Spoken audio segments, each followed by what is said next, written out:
What's the time on this one? Same time, 24:30. Welcome, America, to Angel and the Wiz. Welcome back. Wherever you've been, we're glad you're here with us today.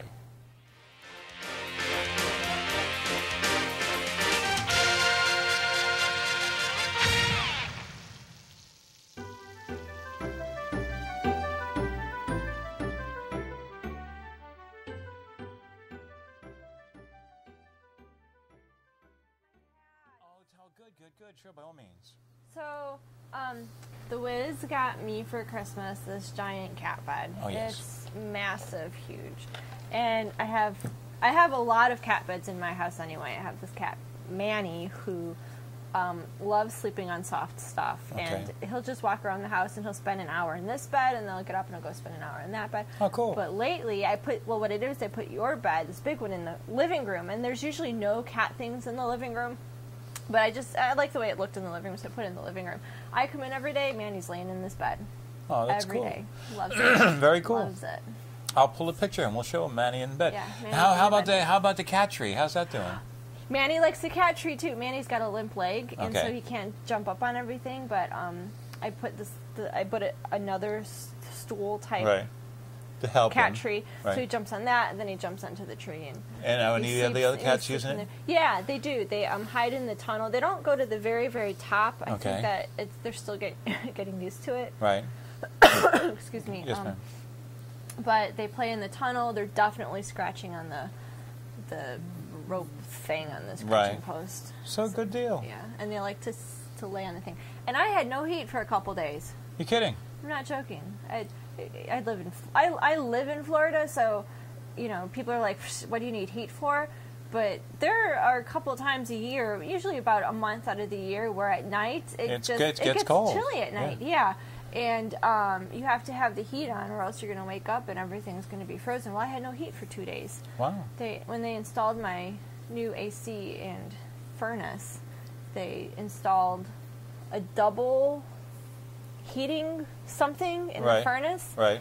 That is, I don't know. The guy said something. It was 8 something, which should be a 60-watt switch on the breaker, and the breaker switch is 30. Okay. So when we had when we had a cold spell and the heat pretty much was on for 2 days, right. It kicked the breaker. It kicked the breaker, yeah. Which is because I was like, why am I so well? My first question, I had this calico who loves everything warm, right? And she was just sitting in my lap, and every time I sat down, she'd be up in my lap. Right. I mean, like nestled as far down as she can get. Right. And every time I'd pick her up to move, she'd growl. And I was like, all right, what's wrong? So I went to go check the thermostat, and the thermostat was blank, no power. And so I go into the breaker, and I see that the breaker flipped. And so I flipped it back. Everything started working, because you never know also in Florida, because we have weird weather. So I was like, well, maybe just windy or power surge or who knows. Right. And an hour later, it clicked off, and I was like, huh, and I looked, the thermostat was blank, and the breaker was switched again. So I called my dad, who's an electrician by trade but doesn't do it anymore. Right. And I was like, Dad, what could trip a furnace breaker? Right. He goes, well, I don't know. Right. I'm like, thanks, well, Dad. you're useless. Right. Excuse me. Because he goes, well, why don't you just call somebody? And I said, well, let me also tell you how Florida works. Right. That I don't want to call these people. Right. And then and then have them say, oh, it's not responsibility. It's not the furnace. Right. It's the electricity. Electrical box, or maybe there's bad wiring in the box. And so my dad talked me through a couple of things, and so I pulled things out, looked, and everything. I said, everything's normal. He's like, all right, so it's not that. So it sounds to me like the installation was wrong. No, the installation was right. They gave us a free upgrade and gave us, the emergency heat. Have you seen on thermostats that say emergency heat? Right. That uses only 100% electricity. Right. Electrical generated heat, right. Whereas the regular heat, there's like a boiler pump somewhere. Yes. So emergency heat is only the electrical based heat, and you only usually need like one coil. Right. They gave us 2, which doubled the amount of electricity, which means you need a 60 breaker switch instead of a 30. So they didn't attach it to the right breaker. Well, the breaker's only only wired for 30 amps or watts or whatever. Right. And the furnace needed 60. So how was it resolved? He just pulled one of the wires out. He's like... Oh, got rid of one of the coils. Yeah, he didn't pull the coil out. He just detached it from its source. Right. And so he's like, you shouldn't have any problems. I'm like, okay. Wow. And he goes, I'm going to leave this wire right up here. I said, okay. Oh, that's great. Oh. All right, no problem. But now in Manhattan, I used to be a superintendent. You know, they have boilers down there. You know, and let me tell you, I don't know if they still do. I guess they still do. This was a long time ago. Water boilers, and they have these tubes, and if a tube breaks, that boiler shuts down, and the whole building gets cold. I mean, it's you know, and it's a lot colder, of course, up there. You know, there. And you folks there in Manhattan, I hope you're doing okay. They came and he turned it on, and the thermostat came on, and this was at 9:30 in the morning. Right. This morning was when my furnace got fixed, and I haven't had heat for 2 days. It was 66 degrees at 9:30 in the morning. Wow. In the house, so I can only imagine what it's been like overnight. Wow. Because and thank God I have a really good blanket. It's gotten better. Yeah, and what I'm grateful for is that when there was a really cold spell 3 nights ago or 4 nights ago, the heat worked. And I think what happened is that the heat was working, and because I've had the heat on since December. So I think that since it just ran, I think, nonstop for 48 hours, it tripped the breaker. Right. And, you know, the breaker was like, screw this, we ain't doing this no more. Well, you know, what can I tell you? Okay, so... Sorry. No, it's perfectly okay. Life and times of Angel. That's right. It's part of what we do. So let me see. What else is happening in the world besides the election? I guess right now, this year, is going to be all about the election moving closer and closer and closer. I'm not looking forward to that. Well, boy, am I looking forward to November. You can look forward to November. I'm thinking like that's all these news stations are gonna report. Oh, and we had you know, this murder and this thing, and then here's the weather, and here's your sports, and then the other 57 minutes of the newscast are going to be politics. I know. I just roll my eyes because I'm over it. You do get Not over it. Not even like, you know, I don't care who's running. Right. I don't care what party I just don't care. I'm just over it. Well, and a lot of people feel that way. And, you know, as long as they vote Republican in November, that's okay, you know, because we've got to get rid of this guy. This guy is this gentleman. And now, what he's doing to the military, I mean, it's criminal. He is defunding America's military. We are the policemen of the world. Whether we like it or not, we keep the world stable. There has to be a leader, okay? That's us. Now, this guy is weakening us from the inside. I am telling you, if you would have no trouble convincing me that this guy is working for a foreign power, because everything he has done. You know why the employment is up so high? Because he hasn't done anything proper that would bring it down. You know how easy it would be to bring it down? Start drilling for oil, control the EPA, let small businesses be less regulated. And if you did those things, wow, you'd have jobs. But he don't want to do that. He wants government jobs. He sees the government, and it's a truly, truly sad thing, because this guy, and because I'm one of those people that is not convinced that it's ignorance. I'm not convinced that it's lack of experience. I'm one of those people that feels that he is doing exactly what he wants to do. He is a socialist. He wants us all to live in a commune together. He thinks higher gas prices are great because people will drive less. Because the people that are voting for him are probably not driving cars anyway. They're all in the inner cities. Okay? And they're using, you know, he wants people riding on bicycles and taking buses and trains. Well, most of America... I would take a train to work if it came out here. Yeah, but it don't. It's not going to. And let's build a train. Yeah, let's build a train. Let's build a train that stops at every Publix. That's right. See, that's what I mean. That's what we're up against. Because they're only every 3 blocks. He wants America to ride on bicycles like they do in England. And the fact of the matter is that this is not England. This is America. We have cars. We travel around. We want to get to... You know, when I go to work and I see people, especially in the summer, waiting for a bus to go to work, I feel like I want to pick them up. I feel so bad. It's how many degrees they're sweating to be going to work. Yeah. Then they get on a bus, they get to work, and now they got to still work a full day.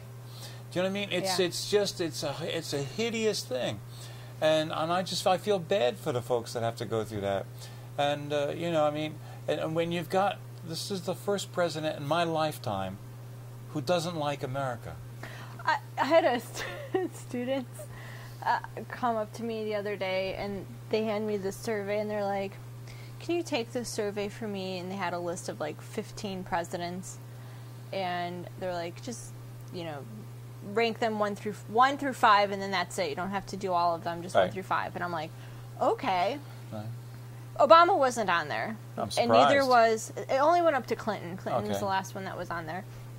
And I should say, it was just a bunch of presidents, and I saw Clinton was on there, and Reagan was on there, right. and I'm looking at this, and I'm like, well, I know 5 of these names. Right. So those are going to be my top 5. And right. I started with George Washington. There you go. And, George Washington, Ronald Reagan, John F. Kennedy I picked, right. Abraham Lincoln. Right. And I don't know who my 5th one was. I think Adams. John Adams. Yeah. Or my 5, because I'm like, I don't know these people. Right. I don't remember. You know, I'm like, well, started the country, first president. Right. Won the Civil War. Right. You know, I'm like, right. Okay. JFK was cute. Right. Oh, that's great. That's just exactly what we need to hear. Right. Okay. Right. I was like, that's why cute. Romney's doing well, because he looks like president. You know, he comes from central casting, but I just don't trust him. I don't believe him. That could be all it takes. Yeah, but that's the American public. That's how we got the clown we have now. The American public is very finicky. Yeah. So what was the point of that thing? I don't remember. I was just thinking. Oh, they didn't give you any feedback? Yeah, no, they didn't tell me anything. I was like, I don't know who these people are. Oh, let me tell you, it is devastating, the ignorance that is out there in TV land. I mean, and it's a sad thing because, you know. And I'm a pretty smart person, but there's a lot of stuff I don't know. Well, and part of the problem is, you see, democracy, we're a republic, which is a representative form of government, relies on the people to participate. Mm-hmm. They have to know what's going on. And when you've got 47% of the people that don't pay taxes, and then you've got this other huge number that are getting handouts from the government, mm-hmm. they're not going to vote to change anything. They want the goodies to keep coming. So you've got all these people that are getting stuff, and they're not voting on what's good for the country. They're voting on what's good for them. Mm-hmm. You know what I mean? And I realize that self-interest is the primary motivation in everybody's life. But, you know, there are certain responsibilities that come with the freedoms that we have. And, you know, it's a sad thing that people are not, that they're not learning about the country, how the country works, what's the best things for the country.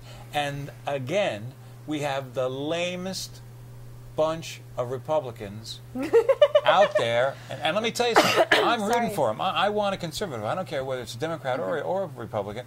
I want conservative people. I want people that believe in the country, that like the country, that think it has value to be running it, and which we don't have now.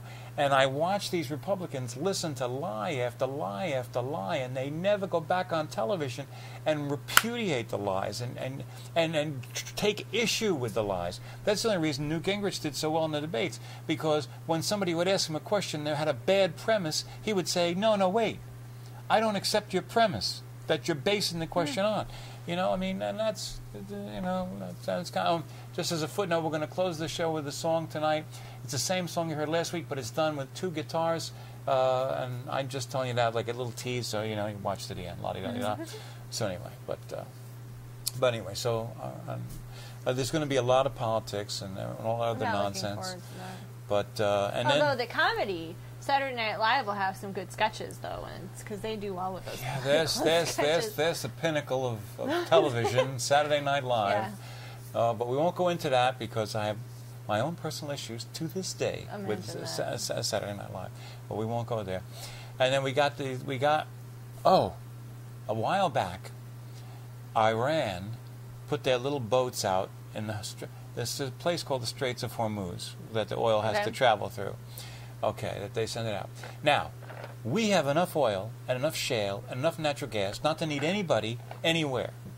But because Obama and the EPA don't want to let anybody drill for oil here and get the oil that we possess, that we own already ours, okay, we have to take this oil. It has to travel through the Straits of Hormuz. And the Iran figured out a way to create a little havoc with us. Okay, so they're having these little military exercises. Now, we could crush their navy in about, an hour. That's about what it would take.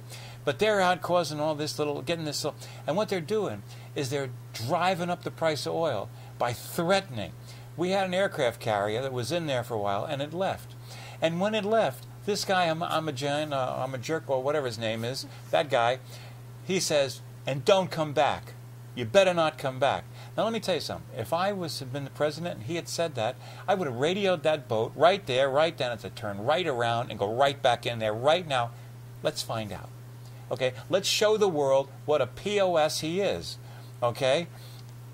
But they didn't do it. Right. Obama, who is non-committal, who voted present during all of his times in office, now he's in a job where you can't vote present, and he's still trying to vote present. He had no committals.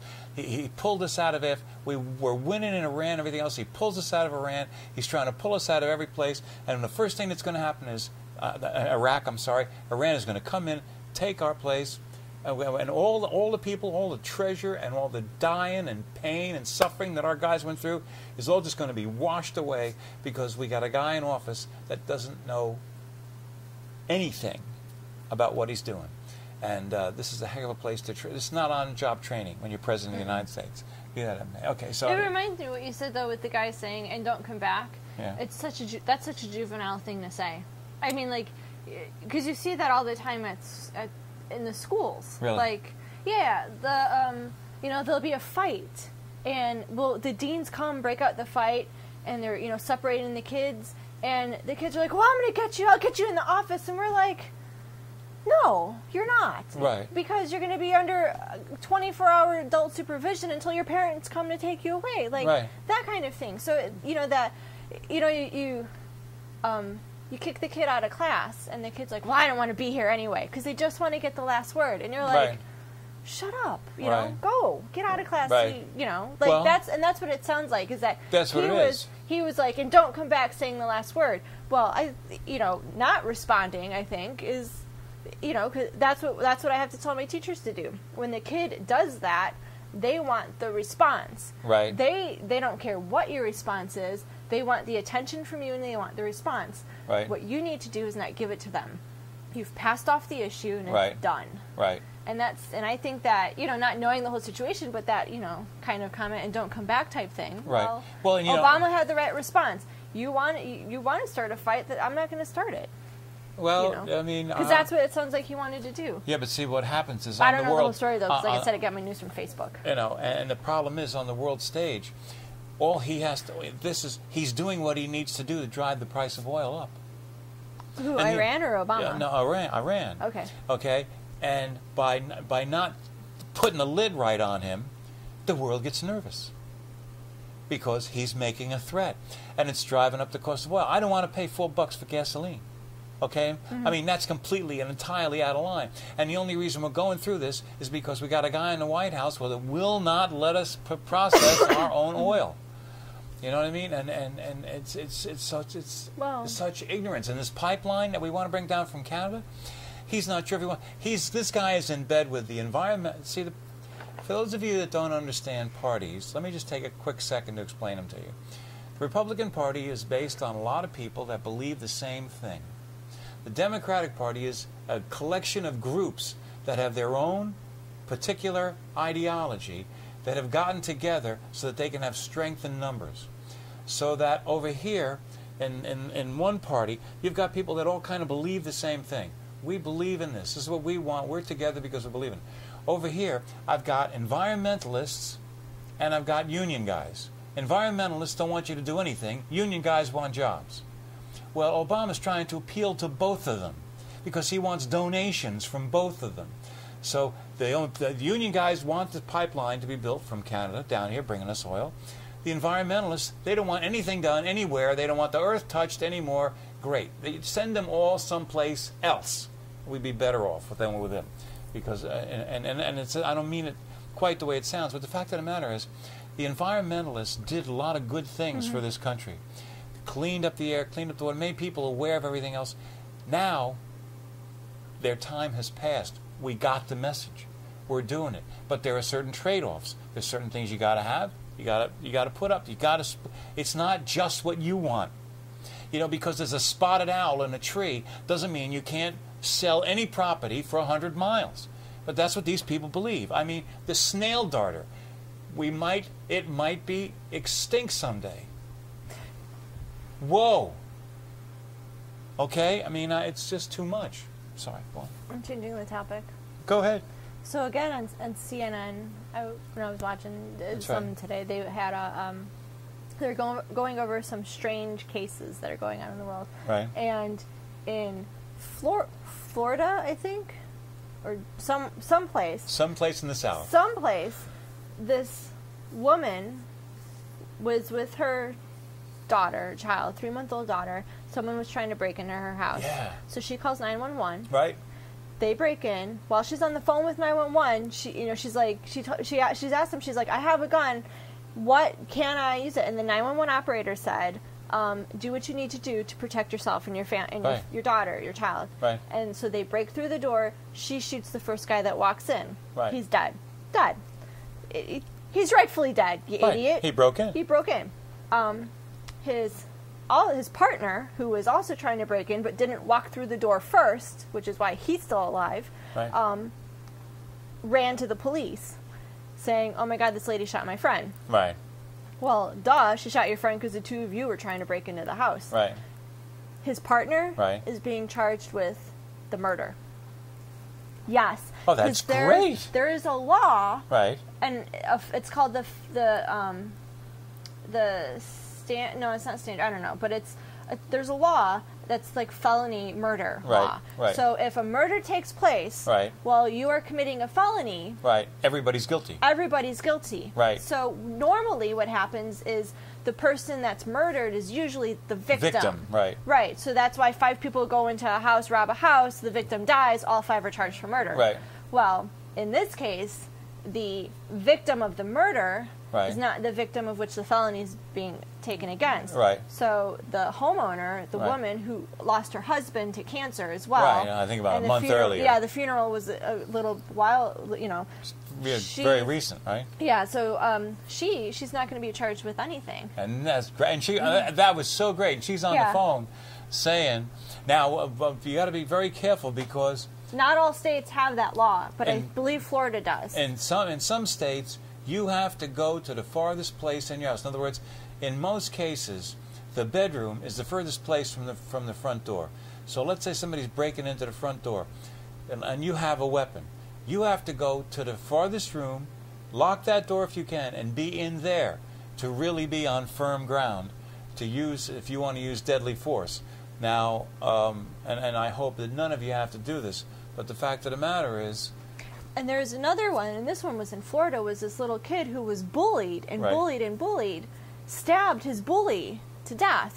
Like he was really bullied, and he gets off the school bus. The bully gets off the school bus, starts pushing him, and he finally takes this knife out of his pocket. Why this kid had a knife, I don't know, but he brought it for protection, stabbed the kid to death. Right. And they wanted to charge him with murder, but there's another law in Florida that says that that's called the stand your ground law. And that is if you react or kill somebody out of pure fear, you cannot be charged for murder. Now, obviously, this 14 or 13-year-old didn't know about the law. Right. He was out of pure fear trying to protect himself. And so he also not being charged.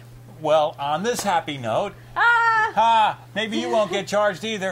Here's a song. It's called Stumble Under. I did it with Legolas the Elf many years ago. And it's a sweet song. And it's don't kill yourself for any reason whatsoever. Do something good every day. Volunteer at your local animal shelter. That's right, etc. Okay, here's a song from a northern wizard to our good southern friends down in Memphis, Tennessee.